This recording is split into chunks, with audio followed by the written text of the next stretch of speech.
Hello everybody and welcome to Drydock episode 146.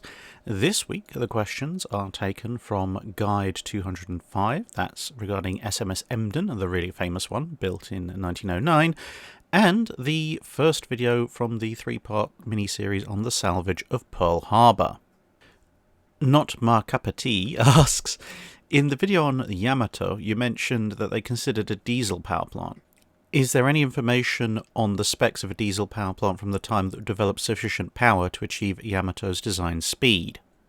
So for more information on that you want to look up the Model 11 Canpon diesel engine, and well, that's the one they were planning on using for the Yamatos. If you want to see the successor model to that, there's also the Model 13, but that wouldn't have been used on the Yamatos because it was not completely finished in terms of development by the time the engines should have been installed in the Yamatos. The reason they didn't use them was because they tried using some Model 11s in a submarine tender, later got converted into a aircraft carrier, Ryuko, I think. But they ended up not working out very well.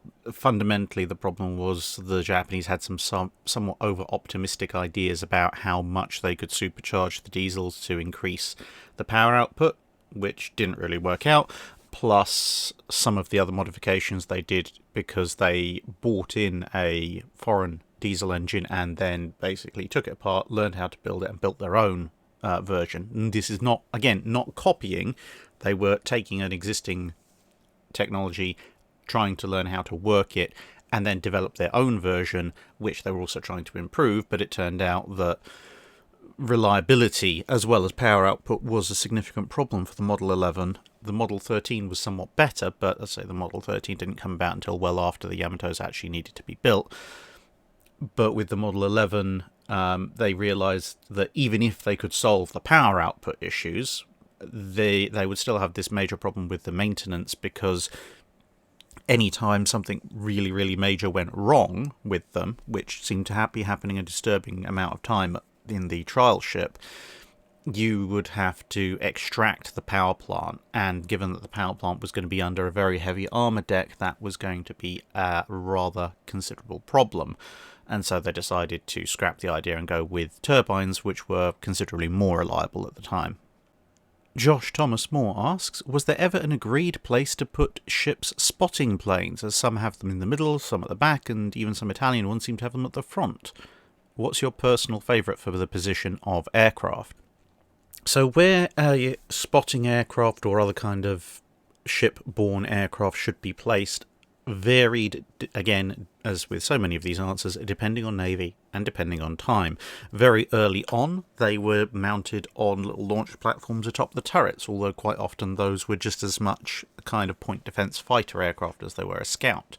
And then, as you mentioned, later on they found their way into other parts of the ship when they were supposed to then be reusable, because those initial versions were not. Now, the early thoughts, and the thoughts that carried through in a lot of navies, were that the aircraft should be mounted amidships. And this was for a number of reasons. Amidships, well, there weren't guns. Well, you had the secondary guns, but they were on the outside. So you could have a hangar amidships. You could have a crossways catapult amidships without massively impinging on what was seen at the time as the primary battery of the ship, i.e. the main guns. You might affect the placement of the secondary battery somewhat. You can see on the King George V, for example, that definitely happened.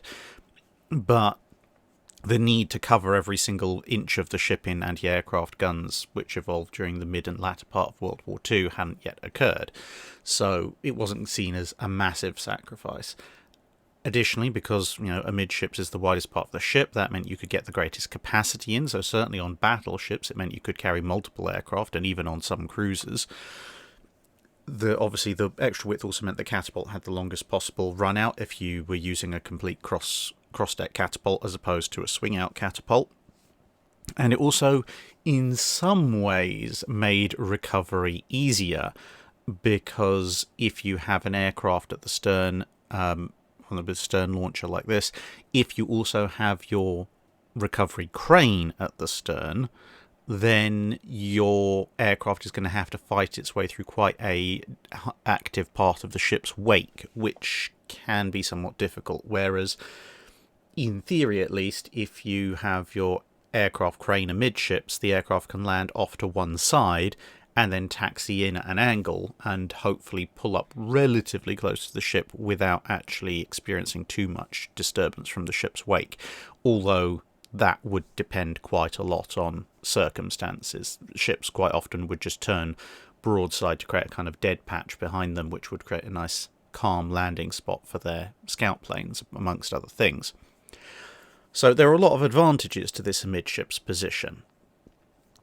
The main issue, apart from the aforementioned need for massive numbers of anti-aircraft guns during the mid and latter part of the Second World War, was that aircraft by themselves are relatively fragile and do have a disturbing tendency to catch fire, and a lot of their supplies, especially aviation fuel, are also incredibly flammable. So there was a growing concern that in action, if a ship's hangar or aircraft on catapults, etc., were hit, that could create quite a significant fire, and a fire amidships would be very difficult to put out and could spread to some rather vital areas of the rest of the ship.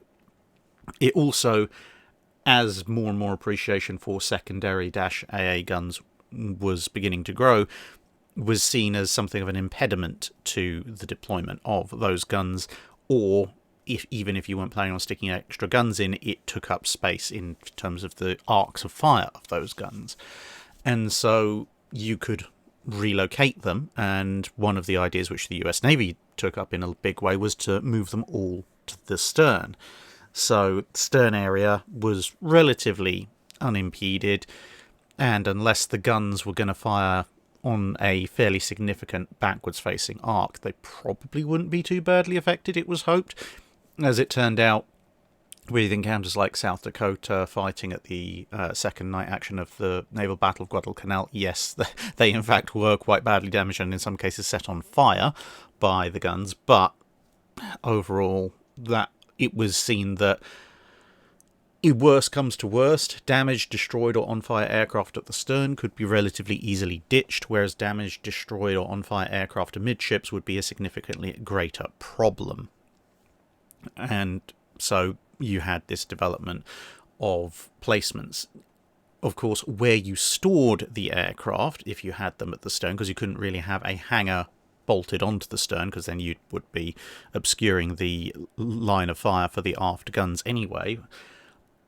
That was something more of an issue, and there were different solutions. Some solutions just said, we'll leave the aircraft out. Some solutions came up with some rather inventive trolley systems to try and maneuver aircraft around the aft guns.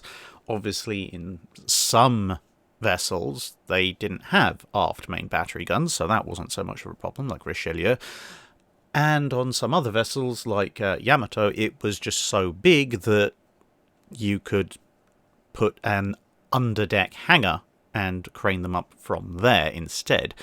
So there were all sorts of swings and roundabouts. The Italian Littorios had some rather interesting innovations as to where to store and launch their aircraft as well. So there was never a single point where everyone said, yes, we must store spotting aircraft there, apart from a general consensus on amidship storage in the late 20s and early 30s. But after that, thinking diverged based on each navy's risk and reward calculations. Corncob Mansanto asks, I'm curious as to what the actual process of jamming radio signals looks like, such as how does Emden use her radio to jam the island's radio signal? Yes, radio jamming. This gets very complicated very quickly as radio technology improves, but in World War I, which is the period you're asking about, it's a far less complex endeavour than it would be in World War II, or indeed well after World War II, when it just gets truly ridiculous.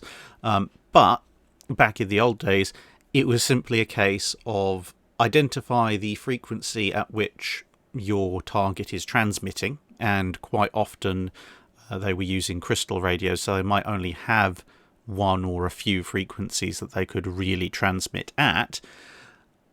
easily at least. And then you would adapt your radio transmitter to transmit on the same frequency, and then you would just start blasting noise out into that frequency. The idea was basically to drown out what other people were sending, because bear in mind, this wasn't a period of particularly voice transmissions being run. A lot of it was Morse code and similar. So if you're listening for sort of etc., if you just start blasting out very loud radio noise, or you just start transmitting a complete garble of your own dots and bleeps, etc., as well as the white noise, then it makes it practically impossible for anybody to get a signal out, because it's just going to be completely lost. There were some rather fanciful ideas, not particularly on Emden, but in the early part of the war, where people thought about drowning the other person's radio frequencies with specific transmissions in order to demoralize them. But someone very quickly came to the realization, amusingly enough, that the British idea of transmitting God Save the King and the German idea of transmitting Heil dir im Siegerkranz, neither of which would be particularly demoralizing for the other side, because they both use the same basic melody. So, given that voice doesn't really carry very well through long-distance radio transmissions in World War I, you just get this very loose, scratchy, noisy version of what you would think was your own national anthem, which would be slightly annoying because it was clogging your airwaves, but otherwise would be, I guess, slightly morale boosting. So they didn't go with that. But yes, generally it's just white noise and static and random blips and beeps and things like that. Effectively, the more coherent you try and make your jamming with that kind of radio transmission and receiving equipment, the less effective it actually is, because if you are transmitting something that is clear and distinctive, even if you're transmitting it in a very loud manner, then someone with a good ear can probably distinguish the sort of the blips and dots and dips and whatever other transmissions may be made by another station in amongst that. They might not get all of it, but they'll at least recognize some of it, whereas you want to try and conflate your transmissions as much as with the transmissions that they might otherwise be expecting to hear. John Carlton asks, in the last Drydock you mentioned guns remaining at elevation during reloading. This sounded strange to me, since I've seen pictures of the interior of battleships where rammers were fixed to the turret floor, and in videos of Wisconsin's last firing of the main battery, the guns did actually lower down for reloading. Now he then goes on to describe some of the different national practices and wonders what German, French, Italians, etc. did for reloading and so forth. So, a bit of a clarification, this is referring to guns in general during development. So some types of guns, again, depending on the nation, as technology advanced and time went on, could reload at any angle. The lightest guns, anti-aircraft guns, destroyer guns, etc., as you can see here, could reload at any angle a lot sooner, because, to be honest, it was a lot easier to do, apart from anything else, because the shell weights are a lot lighter. As you get into guns where the shell and potentially a separated charge has to be rammed home, that was harder, and therefore the technology level kind of flowed upwards through the calibers. So 6-inch guns that could load at any angle were followed by 8-inch guns that could load at any angle. On battleship guns, the angle of loading initially was fixed. I mean, back when you're talking about muzzle loading rifled guns back in the 19th century, it was actually fixed at a negative angle, because the guns had to be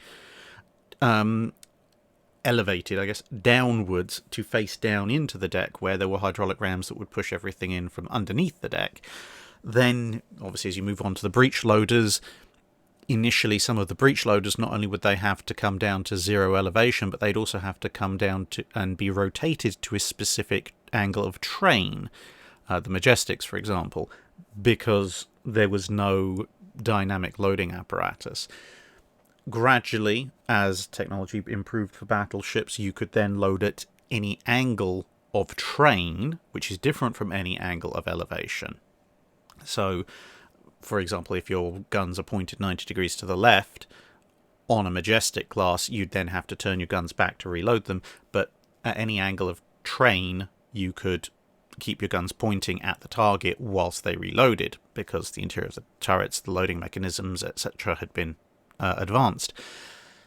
Angle of elevation, which I say is different from angle of train, was a slightly harder matter because these shells and their cartridges are quite heavy, so whereas friction might hold in the shells of an 8-inch gun, for example, you really needed the breech in most cases to hold in the shells for a battleship gun, because although the driving bands would engage with the rifling, they would still, under their own weight, slip themselves back out again if you weren't too careful, and of course the charge bags behind as well. So initially you were fixed to effectively horizontal reloading. As time went on, when it came to elevation, you could reload at slightly higher elevations, and this would increase over time, but on most ships that would only be up to a small number of degrees, 3 degrees, 5 degrees, 6 degrees, maybe pushing to double digits, but not a tremendous amount. And to be honest, almost any of those would involve, as he mentions with Wisconsin, you fire and then the gun has to come down a certain way. Not necessarily all the way, but some way. And that is part of the reloading cycle, because when you fire your gun then has to come down, then it has to be reloaded, and then it has to be brought back up again. So that down and up motion has to be factored into your reloading cycle. The Iowas had a fairly rapid rate of elevation, so that was an advantage for them. But there were some ideas about having all-angle elevation reloading for battleships as well, and one battleship class in particular did manage to achieve this. That was the Richelieus. They could actually hold their guns on a bearing and at an elevation and reload the guns at that point, so they had no need to drop their guns back down again, which in theory accelerates their rate of fire. Whilst in theory this worked, and in practice it could be made to work, because of the complications involved in that, apart from anything, you have to really slam the shell home to make sure it's got enough friction to keep itself in place, as well as developing a very interesting, technologically advanced flexible rammer.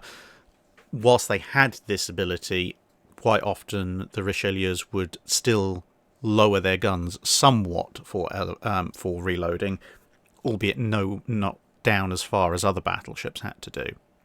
So that's basically a short précis history of elevating battleship guns for loading and reloading, with a qualification that, as I say, angle of train is different from angle of elevation. The train angle is the horizontal sweep of the gun. The elevation is obviously the vertical movement pointing upwards. Cal Taran asks, why was it considered okay for a ship to conceal its identity, but not for soldiers? This seems a bit strange.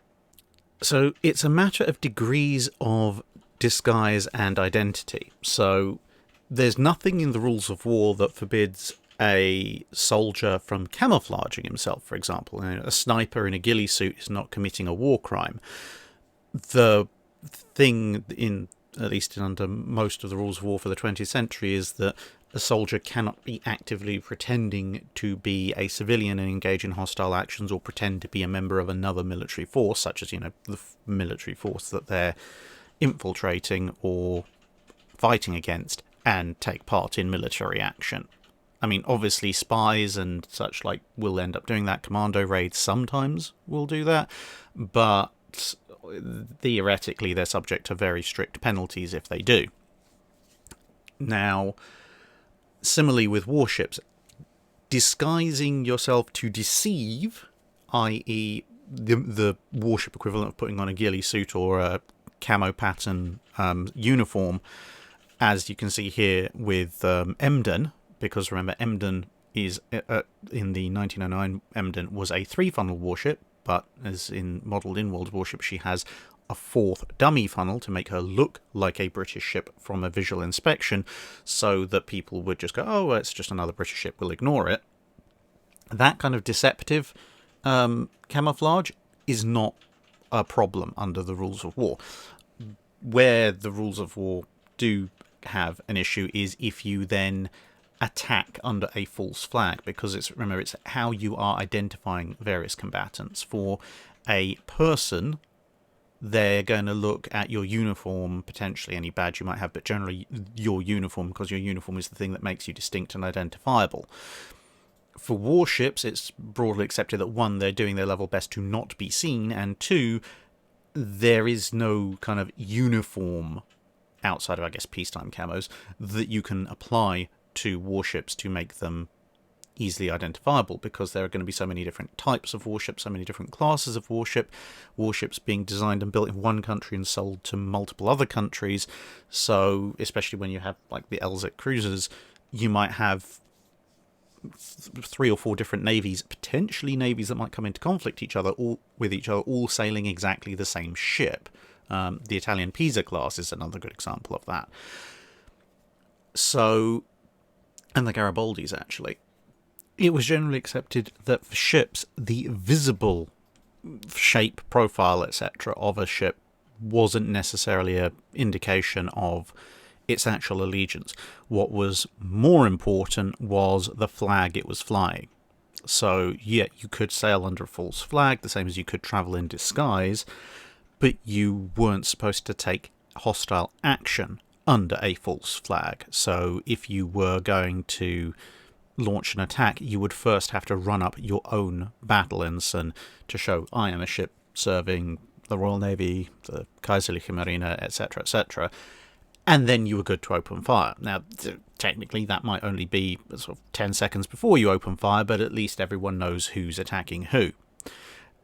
For soldiers, it's somewhat less practical if you're wearing the uniform of the enemy to be wearing your own uniform underneath, because that's kind of going to give away that something's not right, or carriers just change of uniform and switch uniform before you start attacking in most cases. So that's why you have that sort of consideration with troops. But for ships, it's, are you flying the right battle flag at the time you initiate hostile action? And this is one of the many reasons for a lot of controversy between the Cormoran and HMAS Sydney in World War II. This whole debate of, did Cormoran open fire under her false flag, or did she open fire under the battle flag of the Kriegsmarine? If she opened fire under the Kriegsmarine flag, then technically speaking, you could be classed as a brilliant ambush that fooled HMAS Sydney's captain. If she opened fire while still flying a neutral or friendly flag, then that is technically a war crime on the same level as, somebody conducting an attack on someone whilst wearing another nation's uniform. Berthold von Zaringen asks, how useful were the remaining US standards in the early Pacific theatre? If by the early period we're talking basically 1942, not tremendously from an actual military role. From a political-public morale role, they were quite useful. Basically because of the shortage of long-range fleet oilers, high-speed fleet oilers, and the fact that the standards just couldn't flat-out keep up with the carriers when the carriers were moving at speed, the standard types weren't really featuring much at all in any kind of front-line operations in the Pacific theatre. Where they were used quite a lot was sailing up and down the west coast, effectively reassuring the general public that no, the Japanese couldn't in fact invade the west coast. Most of the US Navy knew pretty much full out well that that was not something that the Japanese Navy could do, especially whilst Pearl Harbor and Hawaii remained under US control. But the panic of the period meant that a lot of people thought perhaps maybe they could, so having the battleships patrolling off the west coast meant that everyone could say, oh yes, okay, well the Japanese aren't going to get through them, for reasons, I guess, considering they had pretty much got through all the ones at Pearl Harbor, but nevertheless, it also meant that they had time to work up the crews, get them trained, get the ships refitted with more anti-aircraft and radar systems, etc., so that by 1943, and then on in 44 and onwards, the standards were then brought forward to more frontline roles for shore bombardment, troop support, etc., etc. But yeah, in 42, militarily, the standards that had survived Pearl Harbor, mostly by not being there, were in the process of refitting and getting ready for war rather than actually being on the front line with the carriers and the early fast battleships like North Carolina, Washington, and South Dakota. Stephen asks, why did the Imperial German Navy make no serious attempt to intercept the transports carrying the British Expeditionary Force over the Channel in 1914? Surely they must have made very tempting targets. There were a few reasons, one of which was the simple fact that the primary movement of the British Expeditionary Force took place over a relatively short period of time, about 6 weeks, for the bulk of the BEF to transport across, which, given that it was right at the start of the war, yeah, they could have organised something, but in the grand scheme of things, organising a mass fleet movement like that would have, at very best as a crash job, been at the tail end of that. Secondly, a lot of the BEF was actually being moved via Southampton. You might think Dover to Calais would be the most obvious one, but actually Southampton was the pre-designated BEF embarkation. But although they did end up using the Dover to Calais route quite extensively during the war, if you're talking about the very, very beginning of the war, it means the Southampton route, and that means going even further into the English Channel through the Dover Straits, which leads on to the third issue, which is that there were a significant number of British forces present in the area. So you had the Harwich force with a lot of destroyers and quite a number of cruisers. You had the Dover Patrol, which, shockingly enough, was based out of Dover, looking at guarding the straits, and that had its own forces, cruisers, destroyers, etc. This was before the Dover Patrol became more of the bombardment force that it would become later on in the war. And further down, actually a little bit past Southampton, but still within the Channel, down in Portland, there were even more cruisers and some pre-dreadnoughts. So any force that the Germans were going to send into the Dover Straits and then into the English Channel to try and intercept the BEF's transports, if it was small, it would be swamped and picked apart by the Harwich force and the Dover Patrol. If it was large enough to force its way with acceptable losses through the Dover Patrol and the Harwich force, then what was left of it would come across the forces coming out of Portland. And all of that added up to, well, if you're going to go for it, you're going to have to go for going after it with pretty much the entirety of the High Seas Fleet. That is going to take a while to organise.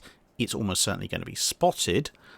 And even then, if you combine the Dover Patrol, the Portland ships, and the Harwich force, you're still talking about something in the order of probably pushing 50 to 60 destroyers and several dozen cruisers and old battleships, which, okay, the High Seas Fleet can probably force its way through them, but I really, really wouldn't want to be the commander to have to try and fight a running close confines battle with that many British destroyers in somewhere as confined as the Dover Straits.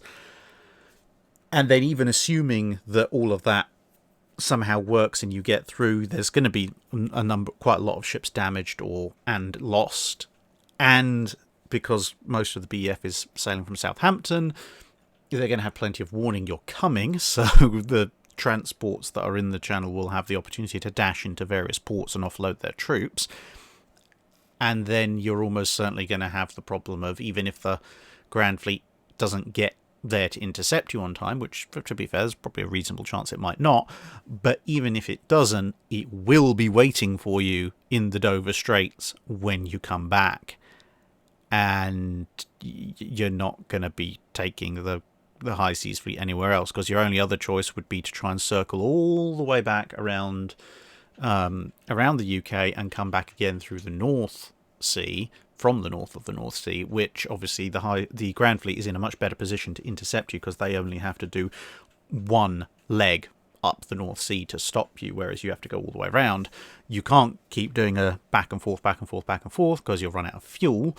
And yeah, at this point, your fleet will have been badly damaged, units lost, other units crippled, probably not accomplished all that much because the transports have gone to ground, and then you're going to have to try and fight your way back through what was almost going to be a coast-to-coast line of guns and shipping. So it would be a relatively easy way to give the British a very easy victory and wipe out most of the High Seas Fleet right at the start. And the Imperial German Navy, much as some of the early admirals like Ingersoll and von Poll were not necessarily anywhere near as good as Scheer and Hipper, they were still not idiots, and they knew pretty much that that's the most likely course of events. Also, to be fair, the German army and the Kaiser didn't really rate the British army all that highly, so they weren't particularly concerned with stopping them because they actually genuinely thought at some level, certainly the Kaiser, that rolling up the British army could be done with at one point you said the German police could probably do it. Turns out that was something of an underestimation. Christopher Babylon asks, I realised that the 2 destroyers in front of Pennsylvania were severely hit, with one nearly being blown in half. How does one tell what is salvageable and what is not, especially in those conditions? In other words, what's the difference between the 2 destroyers and the Arizona? It comes down to 3 largely important factors: the damage to the ships, the type of the ships, and the location of the ships. So in reverse order, Cassin and Downes were in a dry dock, so it was possible to drain the dry dock and therefore have immediate access to the ships once everything else had been sorted out. Whereas Arizona was out in the middle of Battleship Row, so yeah, you're not really going to be draining the entirety of Pearl Harbor to get access to her, and building a socking great cofferdam in the mud and other seabed conditions also really isn't something that you're going to be able to do. So getting access to Cassin and Downes themselves was actually much, much easier. Secondly, the type of damage. Now, Arizona obviously suffered a magazine detonation. That's going to cause an awful lot more damage to the ship as a whole, to the structure of the ship, and to the machinery and other things that might be salvaged. Because bear in mind, whilst, yes, technically people say Cassin and Downes were salvaged, no, they retrieved certain vaguely intact vital bits of machinery and such like, and built new ships around them, and just called them the same names. That's almost a perfect definition of a ship of Theseus, if somewhat more violent and explodey. So they weren't able to salvage the ships per se. They were just able to salvage some working components, because as bad as the damage to them is, it wasn't anywhere near as bad as the damage to Arizona. And that leads on to the type of ship, because Cassin and Downes were destroyers. They're relatively speaking small, relatively speaking lightly built. It's much easier, especially because they're in the dry dock, to cut them up and extract the important unbroken or easily repairable bits and take them off for use elsewhere. Whereas with Arizona, the magazine detonation compromised her hull. Obviously, it would have probably badly damaged much more anything considerable that they might need, like, say, the power plant. Also, Cassin and Downes are much newer ships. Arizona's quite an old ship, so even if Arizona's propulsion systems had survived intact, there's not necessarily anything particularly that needs that kind of old, relatively low power plant, as opposed to destroyers, which do need engine plants like there were on Cassin and Downes.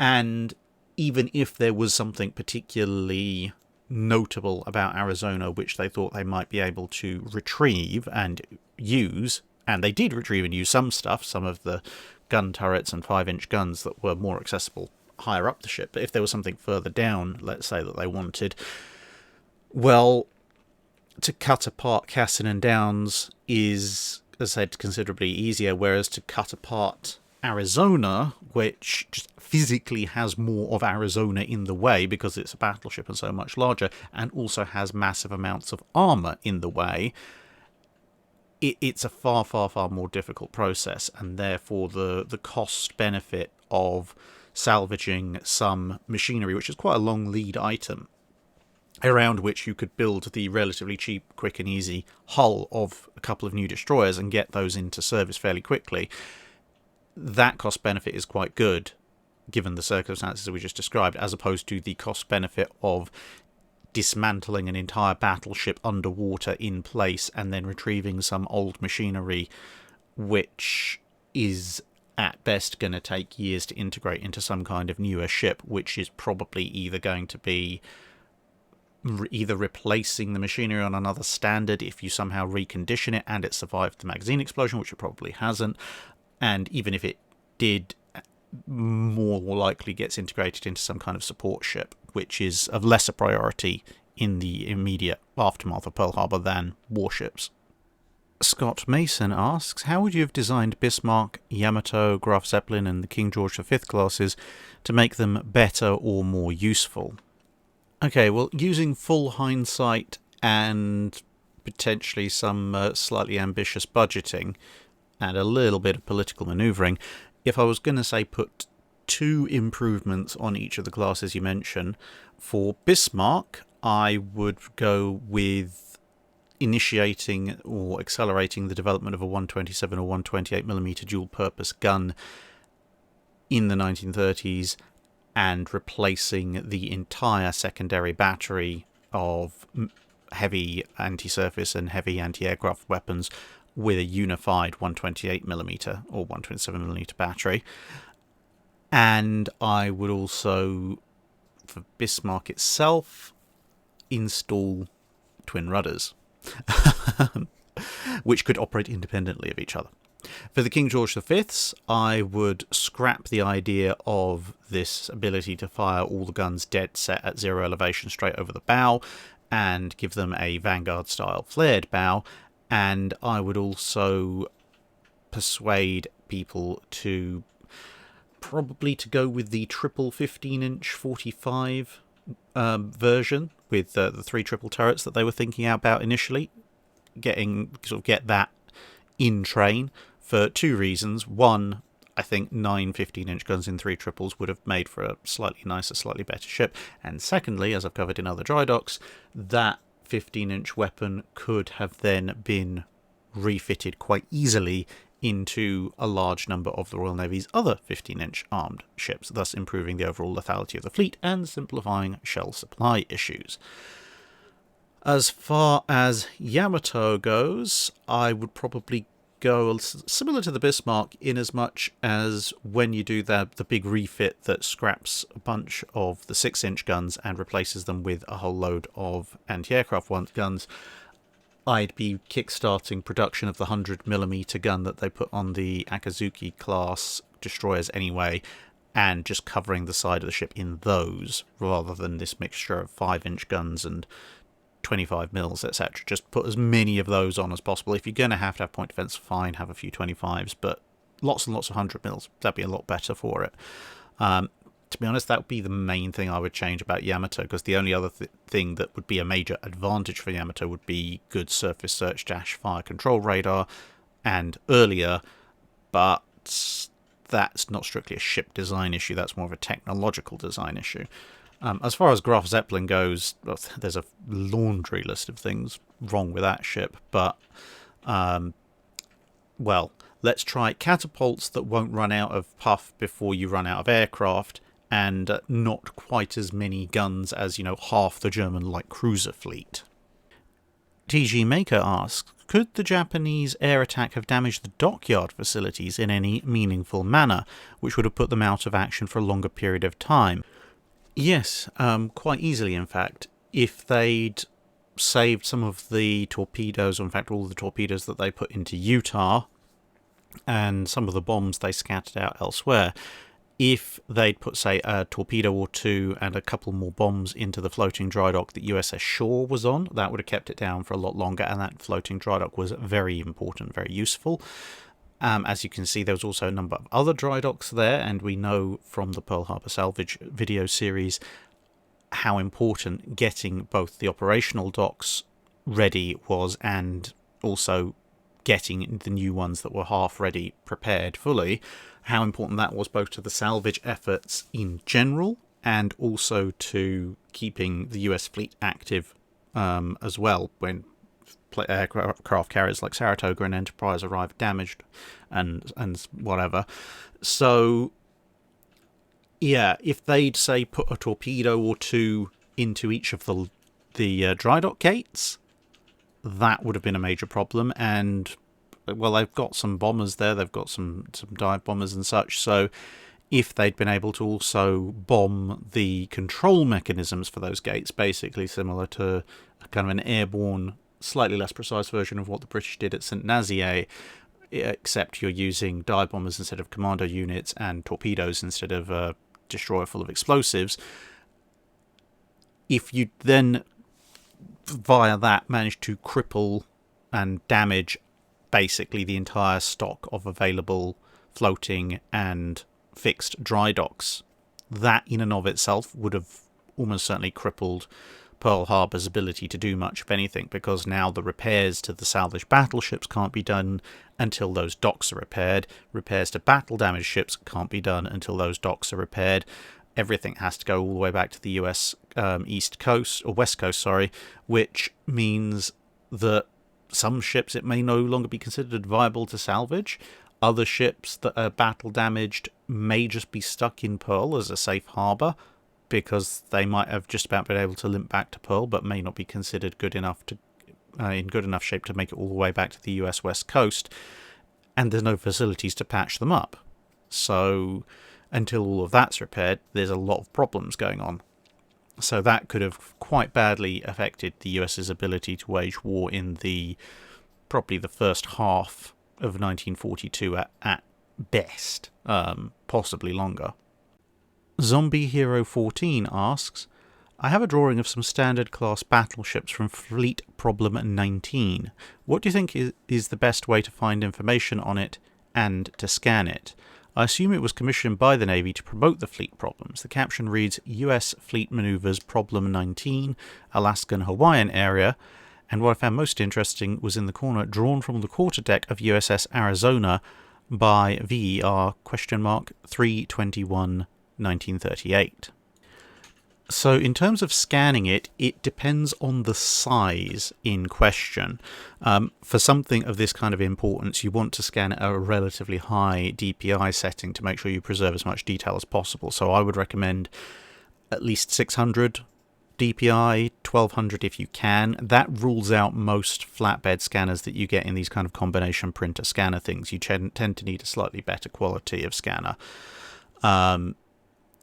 That in turn is going to mean how big is this drawing. If it's kind of A4 is apparently a UK size, but if it's 30 centimeters or 12 inches by about 20 centimeters or about 8 inches, so that's kind of roughly A4 size, then a lot of scanners that you can find that will do 600 or 1200 DPI will be able to handle it. If it's A3, then there's a fair number of scanners that can do A3 at reasonable DPI, although you'd have to find probably a professional print shop that does it. If it's bigger than that, and A3 is double A4 by the way, if it's bigger than that, then you're going to have to find some fairly specialist scanners to do it. If that is the case, then actually drop me a line via Discord or email, and I'll quite happily sort you out with somebody who can scan that properly for you, because it is important for this kind of stuff to be preserved. The other thing you can do in the interim is, if you happen to have a tripod and a decent camera, possibly, actually, believe it or not, on some phones these days have decent cameras, but especially if you've got a decent DSLR or similar that can shoot in 4K or better, Then one of the other things you might be able to do is set up your drawing on a flat surface in good lighting and take a photo of it, basically. Either take a photo of it or take a series of photos and try and fit them together.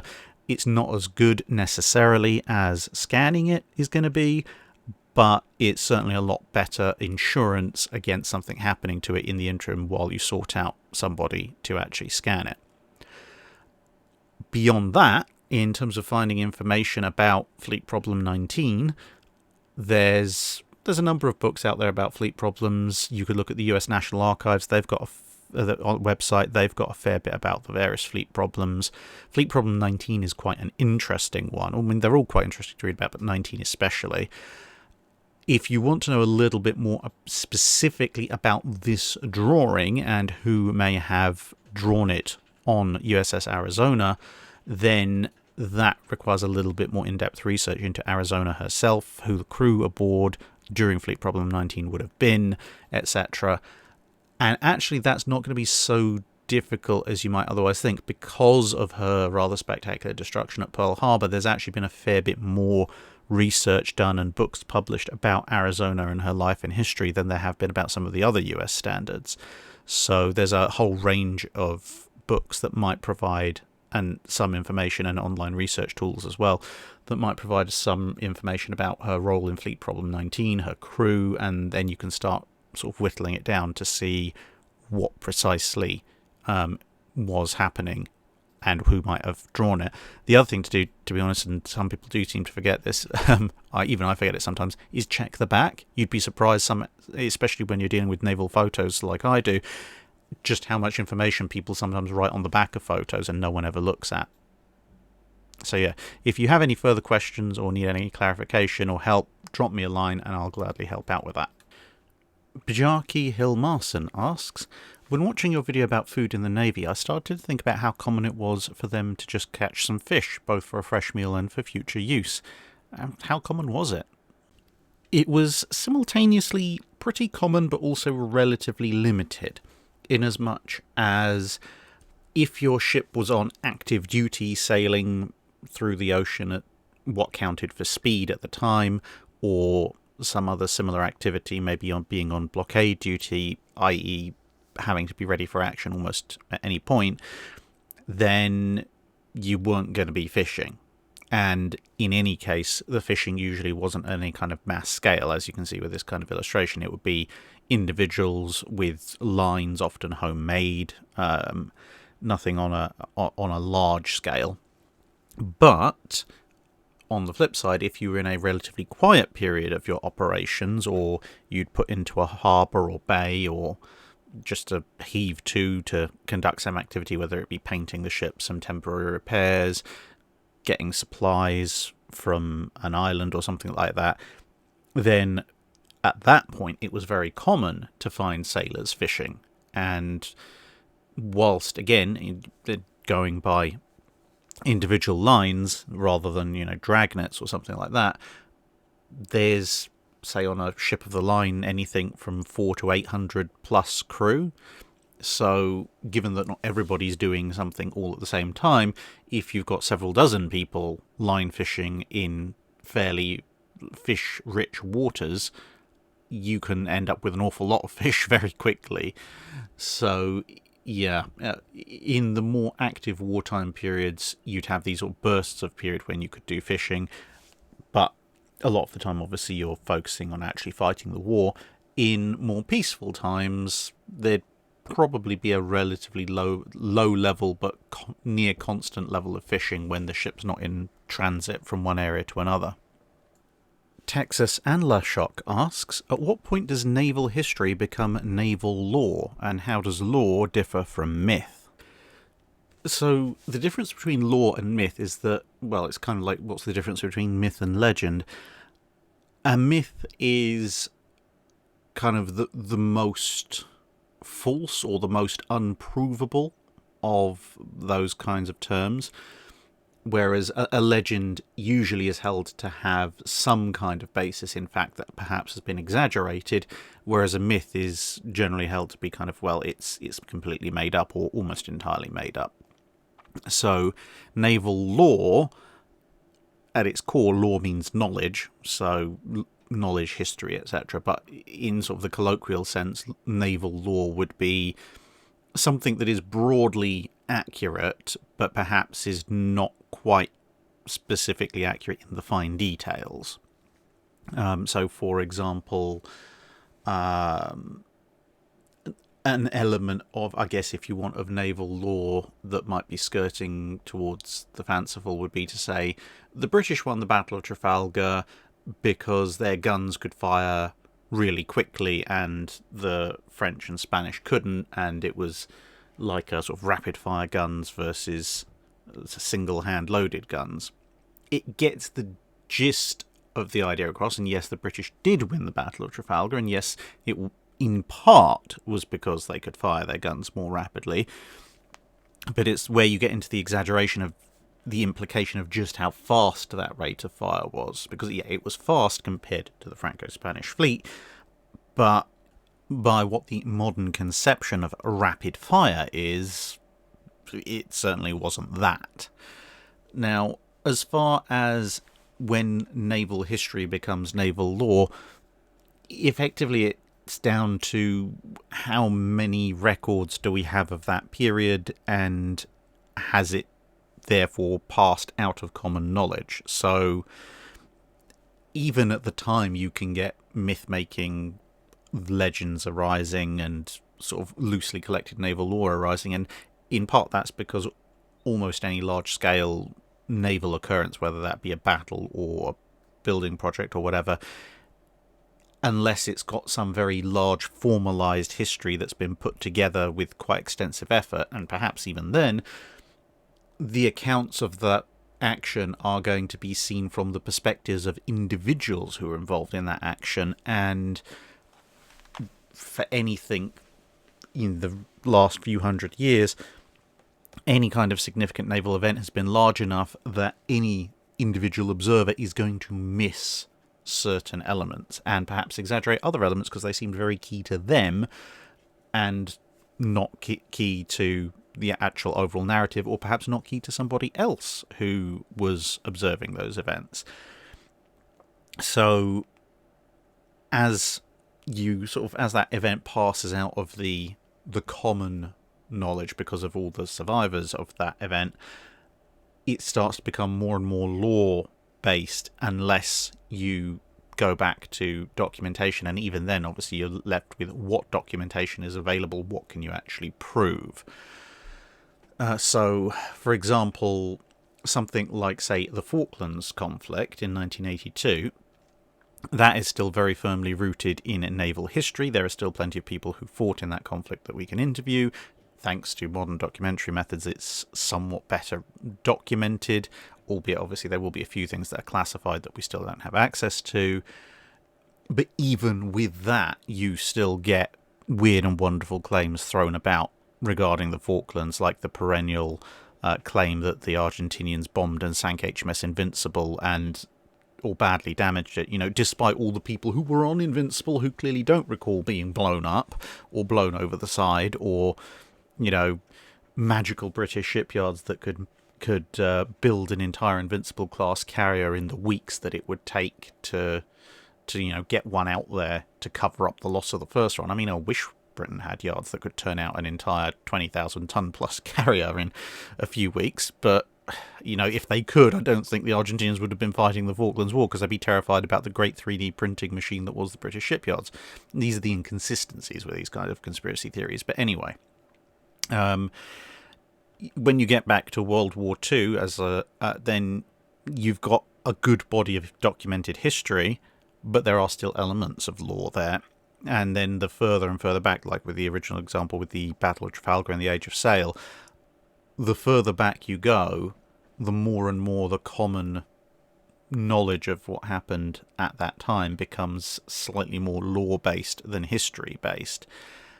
And then once you get back to sort of the medieval period, I mean, there's periods where there's more documentation than others, but if you want to define lore as a body of knowledge that may be somewhat informed by guesswork or people filling in the gaps, then yeah, pretty much once you get to the medieval period and back, most of what we know would probably be more classified as lore than history. Because, for example, take the migration period, or the Viking Age, if you like, and you look at someone like King Alfred's fleet versus the Viking raiders, and there's a certain amount of history, because we can say this happened, this engagement happened, this is recorded, these are some of the people who were involved. But I challenge anyone to point to like a shipman's draft drawing or draft model that shows exactly what Alfred's ships looked like. We know they were different from the Viking longships to a certain degree, and we can make interpolations and guesswork based on what evidence we have, but we don't have any direct proof that those suppositions are correct. We don't have, as I say, we don't have a plan, a detailed description, as far as I'm aware, of exactly how they were built, what dimensions they were they longer, were they beamier, were they taller, were they shorter. We can make inferences based on what they were designed to do and what their handling characteristics were and how they were described as working, but it's still got that element of lore because we don't have a physical example either. And I would say, at least personally, that would be my interpretation of when history becomes lore. It's when you start to have to fill in some fairly major gaps. Even if it's educated guesswork, it is still guesswork. Adam Schindler asks, we speak often about impressment, but what about seamen leaving the Royal Navy? For instance, in 1815, there must have been a mad scramble of newly freed jack tars looking for better paying conditions on merchantmen. Did sailors just stay in the Royal Navy till they died or retired? Once again, it depends quite heavily on the time period, but since you mentioned 1815, let's talk about the Napoleonic period.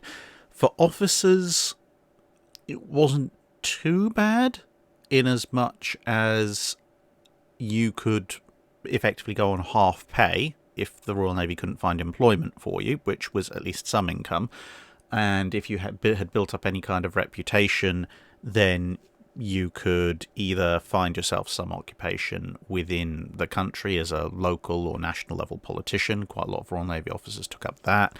A number of Royal Navy officers took up pursuits that were effectively enlargements of hobbies or interests they'd picked up during their time at sea: botany, animal collecting, that kind of thing.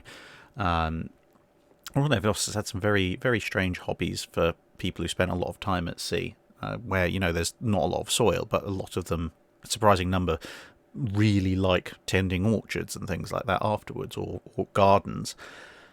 And Royal Navy officers could also sell their skills elsewhere. A lot of the better ones, when times were quiet, could find employment in other smaller navies. So a lot of admirals and captains and such, like in many of the South and Central American navies of the early 1800s, were British, hence why you have Admiral Cochrane in the Chilean Navy, and various others in various other navies. And some would offer their services on land as well. Some would offer their services if they thought they were particularly good inventors. So, for example, Coles, although his command of ship design when it came to HMS Captain was perhaps not the world's best, he did invent the Coles turret, and various other naval officers had various inventions that they could sell. So there was quite a wide range of possibilities for a naval officer who was either semi or completely retired out of the Navy. For the sailors, it was a bit different. It, at that point, really depended on what kind of skills you'd managed to put together. So if, for example, you were a ship's carpenter, a ship's surgeon, or a master of a ship, or a very experienced sailor when it came to mastering the sails, or some other sort of fairly involved skills. You might have been in the Navy for quite a while and learned a fair bit. You could usually land on your feet finding a position relatively high up on some kind of merchant vessel. It was perhaps more the lower ranking sailors who had problems. I mean, obviously, if you've lost limbs, that does limit your ability to work as well, as you can see in the picture.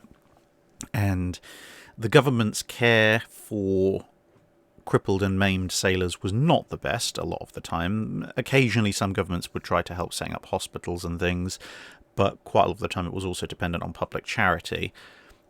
But if you were kind of just a regular rank and file sailor, no particular skills, or perhaps you were really, really good at gunnery, and you were out of the Navy, then those skills obviously don't... The gunnery part doesn't necessarily translate over into day-to-day life very well. So those kind of sailors would sometimes, they might follow various officers to overseas naval service. Otherwise, they could have some problems. And the regular sailors, again, you could try and sign up for merchant service, but there's a limit to how many sailors the merchant navy needs at certain times. Sometimes when the merchant navy is expanding quite dramatically, they'll happily take any experienced sailor off of a Royal Navy ship, but other times those employment opportunities might not be there. So a glut of sailors coming to the merchant fleet from the Royal Navy in the period of a big demobilisation could really badly depress the market. But there were also sailors who just stayed with the Royal Navy pretty much till they dropped dead on their feet or physically were no longer capable of working and would then retire. And a lot of the time they tended to be the good ones, because it's one of the harsh realities of a mass demobilisation. Although the Navy might, through bureaucracy, lose a lot of people who are very good at their jobs, they also do tend to try and retain the best of the best. So if you were a particularly skilled master gunner, you might not have brilliant prospects in the civilian world, where, operating large pieces of artillery at people is not usually the done thing. But if let's say the Royal Navy's downsizing your squadron from 5 third rates to 2, then they might go, okay, well, let's get the master gunners, as long as we don't have to pay them too much, from the 3 ships we're taking out of commission, and we'll concentrate them all into these 2 ships, and then we'll have one or 2 ships, but their gunnery is going to be absolutely superb. Jonathan Smith asks, going back to the video on naval boilers, with tube boilers, especially with small tube boilers, wouldn't the water boiling into steam within the tube pressurise the entire tube? And if so, how is the additional feed water fed into the tube against that pressure? There is a certain amount of pressure involved, because you've got to remember that, yes, whilst the steam pressure does build up, the steam itself is now a gas, which means it's far less dense than the liquid water for a given per cubic meterage or cubic centimeterage or cubic footage, whatever you want to use as a measurement. And so there is going to be a certain amount of water pressure that's forcing the water through the boilers anyway. But also, as you can see, the boiler tubes would usually, by this point when you talk about small tube boilers, be angled. And as you know, hot gases and hot things generally rise. So as the steam boils off, the pressure will go up, but the pressure will also then go upwards and through the steam feed system and be taken to, by the time of small tube boilers, usually the turbines. So there is an outlet for that steam. It's not just sitting in the tubes trapped until release. But yes, as with all things for every action, there is an equal and opposite reaction. So as the steam expands uniformly in a space, it's going to exert pressure on all sides. It's going to exert pressure on the tubes, on the tube walls. It's going to exert pressure on the water below it. It's going to exert pressure on the other steam ahead of it.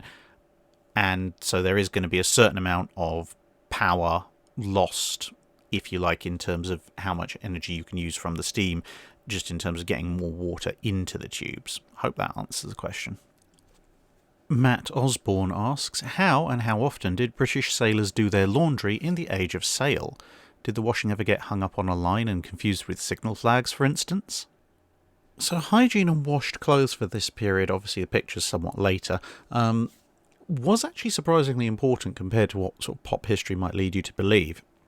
However, once again, there's a difference between times of war and times of peace, but in times of peace, everything would be slightly more regular. In times of war, it would be more a case of when the opportunity arose. But there were 2 main aspects and then a third tangential one. One of the first aspects is, if you wash your clothes in salt water, it's very difficult to get them to dry. and it can be somewhat uncomfortable once they have. So ideally you want to wash them with fresh water, but fresh water is not exactly in easy and ready supply in any great quantity on an age of sail warship. So in those cases, if you really want to wash your clothes in fresh water, a lot of the time they might wait for it to rain, collect the rainwater, and use that. That makes it somewhat irregular, so if you have anything like a regular washing schedule, which most ships would, then you would have to use salt water on some occasions. Generally speaking, on warships, you wouldn't hoist the laundry like you would signal flags.